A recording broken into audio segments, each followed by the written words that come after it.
والسلام الحمد لله رب العالمين. اللهم صل وسلم على سيدنا محمد وعلى آل سيدنا محمد باللسان الجامع في الحضرة الواسعة، صلاة تمد بها جسمي من جسمه وقلبي من قلبه وروحي من روحه وسري من سره وعلمي من علمه وعملي من عمله وخلقي من خلقه ونيتي من نيته ووجهتي من وجهته وقصدي من قصده وتعود بركته علي وعلى أولادي وعلى أصحابي وعلى أهل أسري. يا نور يا نور يا نور اجعلني نورا بحق نور. Assalamualaikum warahmatullahi wabarakatuh. Alhamdulillah wassalatu wassalamu ala sayyidina Rasulillah Sayyidina Muhammad bin Abdullah wa ala alihi wa sahbihi wa man wala wa la hawla wa la quwwata illa billahil azim. Amma ba'du, yang saya muliakan dan saya hormati Sayyidul Wali Al-Habib Ahmad bin Syekh Alba, juga yang kita muliakan dan kita hormati Ibunda Syarifah Alwiyah binti Saleh bin Syekh Bakar, juga Syarifah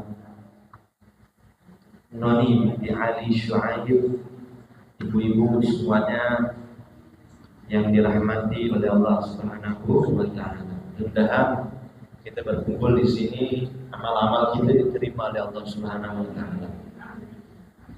Jadi ibu-ibu, kita lanjut pelajaran kita dalam pembahasan kitab Adab Sulukil Murid.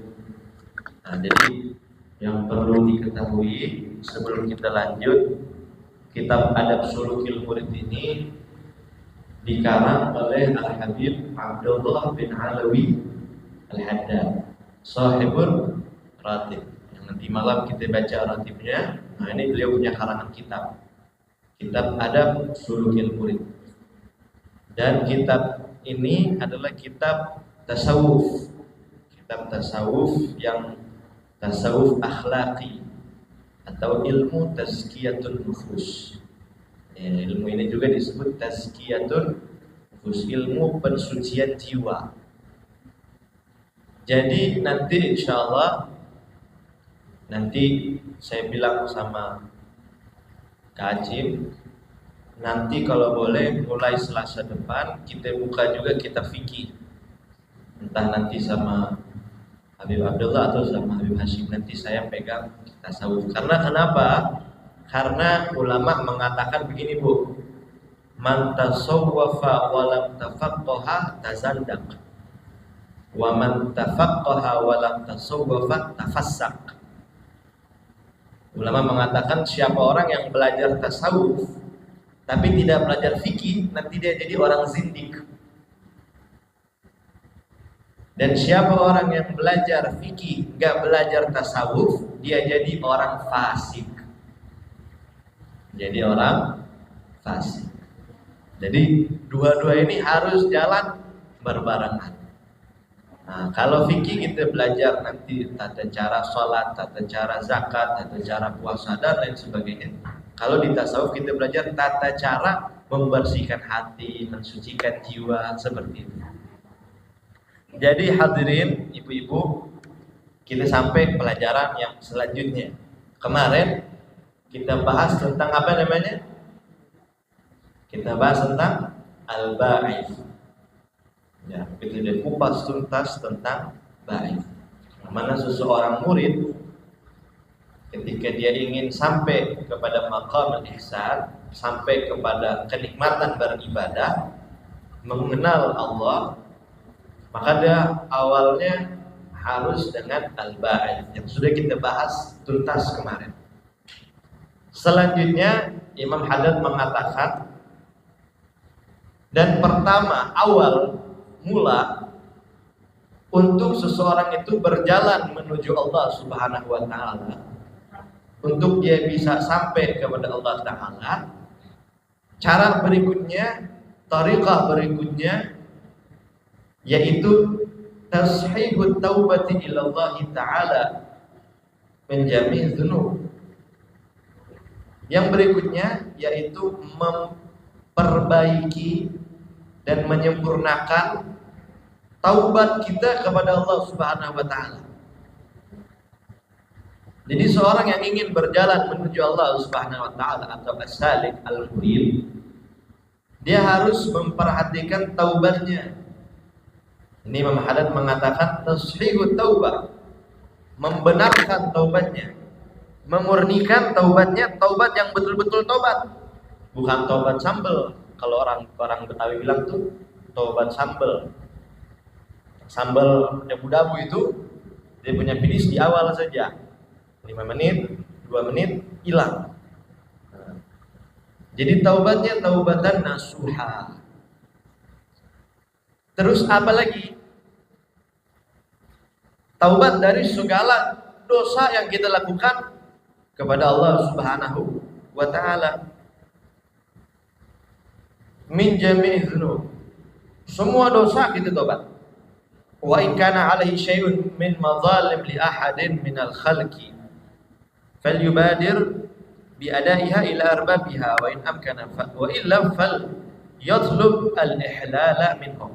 Kemudian taubat juga bukan hanya kita taubat kepada Allah, tapi Imam Haddad mengatakan taubat juga kepada sesama manusia. Dalam artian apa? Kalau kita pernah zalim sama orang, kita pernah berbuat salah kepada seseorang, kita pernah makan hak seseorang, maka kata Imam Al-Haddad, falyubadir biadaiha ila arbabiha, maka buru-buru kembalikan hak itu yang kita ambil. Kita pernah makan uang orang, kalau kita taubat, kembalikan itu uang. In amkana, kalau memang masih ada. Kalau itu hak yang kita rampas, yang kita salah gunakan, itu masih ada sama kita, kembalikan. Kalau sudah tidak ada, maka falyatlub al-ihlal minhu, minta halal, minta ridho. Saya dulu pernah makan karena punya ini hak sedikit, saya minta halal, ya kan? Jadi taubat itu yaitu bertaubat kepada haknya Allah dan juga bertaubat kepada hak-hak yang manusia. Kita pernah gunjingin orang, minta maaf sama dia. Kita pernah gibahin orang, minta maaf sama dia. Kita pernah fitnah orang, minta maaf sama dia. Gak cukup taubat. Karena kenapa? Dosa-dosa yang berkaitan dengan manusia, pengampunannya juga harus lewat manusia. Beda halnya kalau kita bikin dosa haknya Allah. Allah itu punya sifat Al-Ghafur, Al-Ghaffar, Ar-Rahman, Ar-Rahim. Allah Maha Pengasih, Allah Maha Penyayang, Maha Pengampun. Kita minta maaf sama Allah, taubat, betul-betul taubat, insya Allah Allah ampuni. Tapi Allah juga punya sifat adil, sehingga ketika kita punya kesalahan sama sesama manusia, Allah harus adil, minta maaf dulu sama si orang itu, kembalikan haknya.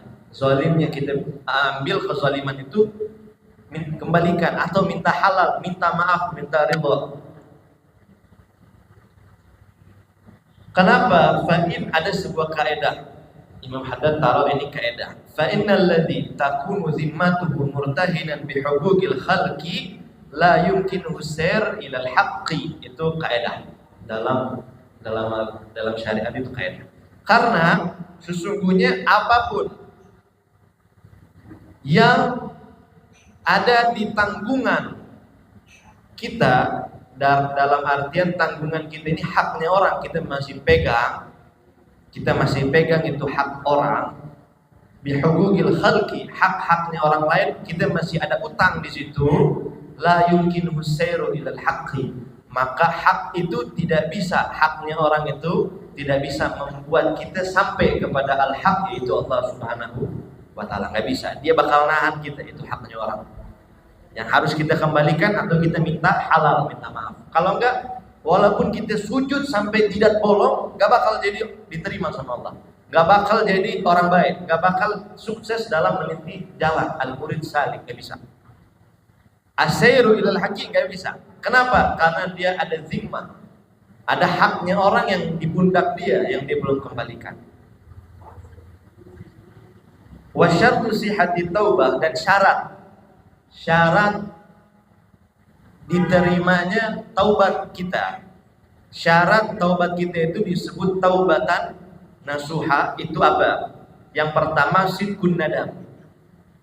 Sidqun nadam, penyesalan yang betul-betul. Jadi ada kita bertobat dari satu dosa, kita menyesali dosa itu. An-nadam taubah. Taubat itu adalah penyesalan. Nyesal, ya Allah saya menyesal bikin ini, menyesal saya so lakukan ini, menyesal saya so kerjakan ini. Harus ada sidqun nadam, penyesalan yang tulus, penyesalan yang jujur, bukan bikin-bikin menyesal. Sidqun nadam ala dzunub, atas dosa-dosa kita. Ma'asihhatil azmi ala tarkil audi ilaiha muddatul amri. Syarat taubat kita diterima yang kedua, Bu. Syarat yang kedua adalah sihhatul azam, kuatnya tekad untuk tidak kembali lagi melakukan perbuatan itu. Bertekad, saya tidak akan lakukan lagi. Oh, saya dulu suka begini, saya taubat ya Allah, saya menyesali, benar-benar nyesel, dan saya tidak akan kembali lagi. Maka ketika dia penuhi dua syarat itu, maka dia mendapatkan taubatan nasuha. Yang pertama sidqun nadam, penyesalan yang betul-betul, wal azm ala tarkil audi ilaiha. Dan yang kedua adalah tekad kuat untuk tidak kembali lagi kepada dosa itu. Kenapa? Karena wa man taba an syai'in min dzunub wa huwa musirrun 'alaihi aw 'azimun 'ala al-'audi ilayhi fala taubatahu. Karena orang yang bermaksiat, bertaubat, kemudian dia sering ulang itu maksiat dan tidak ada di dalam hatinya al-'azm, tekad untuk tidak bermaksiat, maka taubatnya itu enggak diterima. Kenapa? Karena dia enggak ada tekad baik untuk kembali ke jalan Allah, untuk tinggalkan itu hal-hal maksiat, enggak ada. Dia cuma asal taubat. Walaupun hadirin wal hadirat, kita ini memang manusia, al-insan mahalul khata' wa nisyan. Kita ini tempatnya salah, tempatnya kita lupa. Memang kadang-kala kita terjerumus ke dalam kemaksiatan. Bukan karena kita mau, karena kita ini tempatnya salah dan tempatnya lupa. Sumyal insan likathrati nisyani. Kita manusia itu disebut, dinamakan dalam bahasa Arab al-insan, ya kan? Likathrati nisyan, karena kita sering lupa, maka kita disebut al-insan. Di sini Al-Habib Umar bin Muhammad bin Salim bin Hafid, beliau mengatakan apa? Seandainya kata kita bermaksiat kepada Allah sehari 100 kali maksiat, kita bayangin sehari 100 kali, sedangkan satu hari cuma 24 jam. Kalau kita bagi setengah-setengah jam juga cuma 50. Berarti dia maksiat nih orang 15 menit sekali mungkin. 15 menit sekali kita bermaksiat, kata Habib Umar. 100 kali kita bermaksiat, kata Habib Umar, maka di hari itu 100 kali juga kamu taubat. Walaupun kita ulang-ulang itu maksiat, terus kita ulang-ulang itu taubat. Jangan kita bosan-bosan taubat. Tapi itu taubat yang hakiki adalah taubat yang kita tanamkan di hati, nyesel, dan jangan sampai kita balik lagi ke dosa itu. Bahkan ada sebuah hadis Nabi, kalau saya tidak salah, itu Nabi mengatakan begini, seorang yang bertaubat kepada Allah, dia taubat, tapi dia musir itu terus melakukan dosa itu. Dia taubat, tapi dia terus lakukan, maka kata Rasulullah, itu orang yang suka mengejek Tuhan, kal mustahzi li rabbih, orang yang menghina dan mengejek, mengolok-olok Allah Subhanahu wa taala. Kenapa? Dia tobat tapi diulang lagi, dia tobat diulang lagi. Nah, orang yang tobat tapi nggak ada penyesalan, tobat nggak ada tekad untuk berhenti, itu kata Nabi orang yang ngejek Tuhan, ngejek Allah. Beda halnya kalau memang kita sudah nyesel, kita sudah azam tekad tidak ulang, tapi Allah kasih kita nih sifat manusiawi lupa, terus kita lupa tergelincir, maka ulangi taubat kita lagi, jangan berhenti taubat. Nah, kemudian wal yakunil murid ala dawam fi ghayatin min al-i'tiraf. Dan seseorang murid, seorang yang ingin sampai kepada keridhaan Allah Subhanahu wa taala, dia harus senantiasa memiliki sifat i'tiraf. Nah, apa itu sifat i'tiraf? Sifat i'tiraf itu adalah artinya sifat pengakuan diri. Mengaku apa yang dia akui. Bitafsir 'anil qiyam bima yajibu alaihi min haqqi rabbi. Dia harus akui kalau kita ini orang yang kurang dalam menunaikan hak-haknya Allah Subhanahu wa taala, kewajiban kita akui kita ini orang yang kurang. Seorang yang bersih hatinya, seorang yang ingin sampai kepada kebaikan, dia harus punya sifat pengakuan. Saya ini akui, saya ini ibadah saya kurang, sholat saya kurang, amal sedekah saya kurang, akui. Jangan merasa diri saya udah sholat, udah bagus, saya udah rajin sedekah, saya udah, jangan. Dia harus merasa taksir anil qiyam, merasa kurang. Saya ini yang wajib aja saya lakukan tapi masih kurang, atau mungkin saya memang masih kurang dalam ibadah, atau saya masih kurang dalam kedermawanan. Harus selalu mengakui kekurangan kita di hadapan Allah. Wa mata hazina ala tafsirihi wa qasra qalbuhu min ajli, kata Habib Abdullah bin Alil Haddad, dan kapan saja seorang hamba merasa kurang dan dia sedih dengan kekurangan itu, ya kan? Dia merasa sedih, Allah berikan dia rasa, dalam hasilnya pengakuan dia kurang dan dia sedih dengan kekurangan itu, maka Imam Haddad mengatakan falya'lam anna Allah 'indah. Maka ketahuilah di saat itu juga Allah sudah bersama dia. Allah sudah bersama dia. Ketika kapan Allah bersama kita? Ketika kita memiliki rasa sedih atas kekurangan kita dalam ibadah. Idz yaqulu subhana, ketika Allah Subhanahu wa taala berfirman, ana 'indal munkasira qulubuhum min ajli. Saya bersama orang-orang yang hancur hatinya karenaku. Saya selalu bersama orang-orang yang hancur hatinya karena aku, kata Allah Subhanahu wa ta'ala. Wa 'alal murid ay yahdharis min asqari dzunub. Dan seseorang itu harus menjaga diri dari dosa-dosa kecil, fadlan an akbariha, apalagi dosa-dosa yang besar. Jaga diri, menjaga diri, bentengi diri dari dosa kecil dan apalagi dosa besar. Asyadda min ihtirazihi min tanawuli summil qatil. Dia harus, ibu-ibu, dia seorang muslim ini, dia harus menjaga diri dari dosa lebih dahsyat daripada dia menjaga diri dia daripada memakan dan meminum racun yang mematikan. Ini Imam Haddad punya bahasa begitu. Kalau kita tahu nih, contoh ya, kita tahu itu kue yang depan kita itu ada racun, kita tahu persis. Kira-kira kita mau makan? Ada yang mau makan. Kenapa? Karena dia membunuh. Kita jaga, kita punya diri. Udah tahu beracun, kok kita makan? Imam Haddad mengatakan kita ini menjaga diri dari dosa harus lebih dahsyat daripada kita menjaga diri daripada makan makanan yang beracun. Kenapa? Ada sebabnya. Wa yakunu khawfuhu law irtakaba syai'an minha 'azam min khawfihi law akala as-sum. Wa dzalika li'anna al-ma'asi ta'malu fil qulub 'amala as-summi fil ajsam.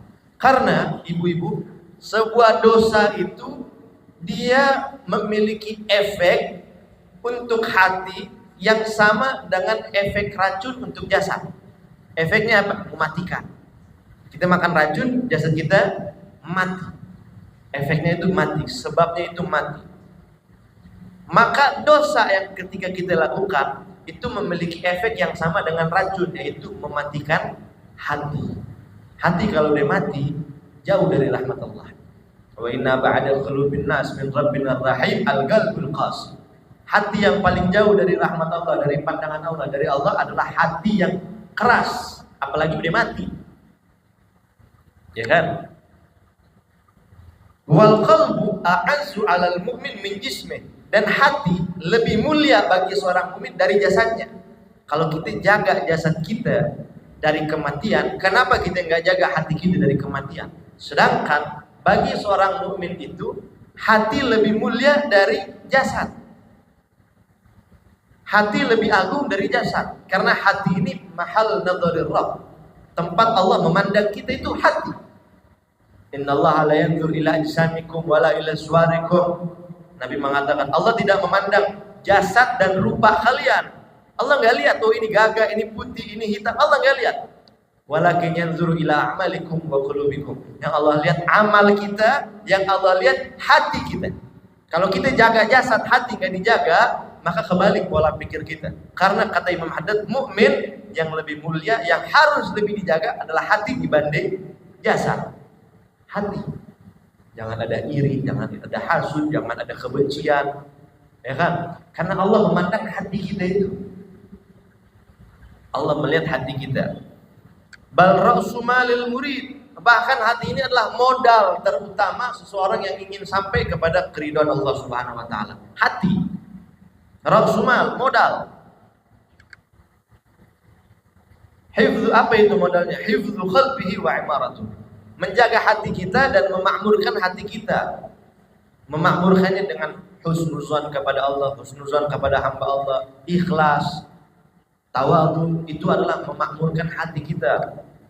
Wal jismu gharadun lil afad wa amma qarib bil wa laysa fi dhahabihi illa ma fariqu dunya annakida al-naghisah wa amma al-qalbu in talifa faqad talifatil akhirah. Nah, di sini Muhammad mengatakan apa? Hati itu, kalau hati itu sudah rusak, hati itu sudah nggak benar, maka akhirat kita juga bakal bahaya. Kenapa begitu? Fa innahu la yanju min sakhdillah wa yafuzu bi ridwanih. Karena di hari kiamat nanti, Bu, tidak ada orang yang nanti bisa selamat dari kemurkaan Allah. Enggak ada. Wa yafuz bi ridwanih, dan beruntung dengan keridhaan Allah, wa thawabihi, dan juga pahala dari Allah, kecuali illa man atallaha biqalbin salim. Hari kiamat orang gak ada yang bisa beruntung dan dapat pahala, dapat ridho. Gak ada yang bisa selamat dari murkanya Allah kecuali orang-orang yang datang di hari kiamat biqalbin salim, dengan hati yang selamat, hati yang bersih, hati yang jauh dari penyakit-penyakit hati. Jauh dari hasud, jauh dari riya, jauh dari ujub, jauh dari sombong, jauh dari kibir, jauh dari segala macam penyakit-penyakit hati. Dan termasuk di situ hatinya selamat. Selamat punya hati yang bersih, punya hati yang selalu prasangka baik sama orang, punya hati yang selalu merasa rendah, dan sebagainya dan sebagainya. Yauma la yanfa'u malun wa la banun illa man atallaha biqalbin salim. Tidak bermanfaat harta, anak, jabatan, keturunan, segala macam, kecuali orang yang datang kepada Allah biqalbin salim, dengan hati yang bersih. Lalu bagaimana ketika orang datang kepada Allah hatinya mati? Ini syukur-syukur kalau hatinya kotor. Bagaimana kalau hatinya mati? Bagaimana hati itu bisa mati? Karena mengkonsumsi racun maksiat yang tadi dikatakan. Karena maksiat itu beramal seperti amalnya racun. Kalau racun membuat jasad mati, maksiat membuat hati itu mati.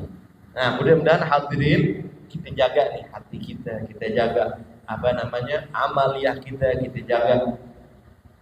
Semua jasad kita Allah berikan kita taufik wal hidayah. Jadi pelajaran kita yang kedua, yaitu setelah al-ba'its yang kita jaga dan kita kuatkan, ya kan? Kemudian yaitu taubat, dan yang ketiga adalah menjaga hati, membersihkan hati, menghindari maksiat, menghindari dosa. Nah, mudah-mudahan Allah SWT berikan kita manfaat dari majlis ini, dari halqa wal sauda, dari ilmu yang kita pelajari, dari kitab yang kita baca, dan mudah-mudahan Allah SWT terima amal-amal kita, Allah SWT kabulkan hajat-hajat kita, dan Allah SWT berikan kita panjang umur, sehat walafiat. Allah berikan kita kekuatan dalam beribadah kepada Allah Subhanahu wa taala, dan Allah Subhanahu wa taala berikan kita keistiqomahan, Allah berikan kita cahaya, Allah berikan kita nur, Allah berikan kita barakah. Al-Habib Hashim bin Muhammad bin Abdul Rahim al-Alamin ya rabbal alamin. Kita tutup dengan talqin zikir.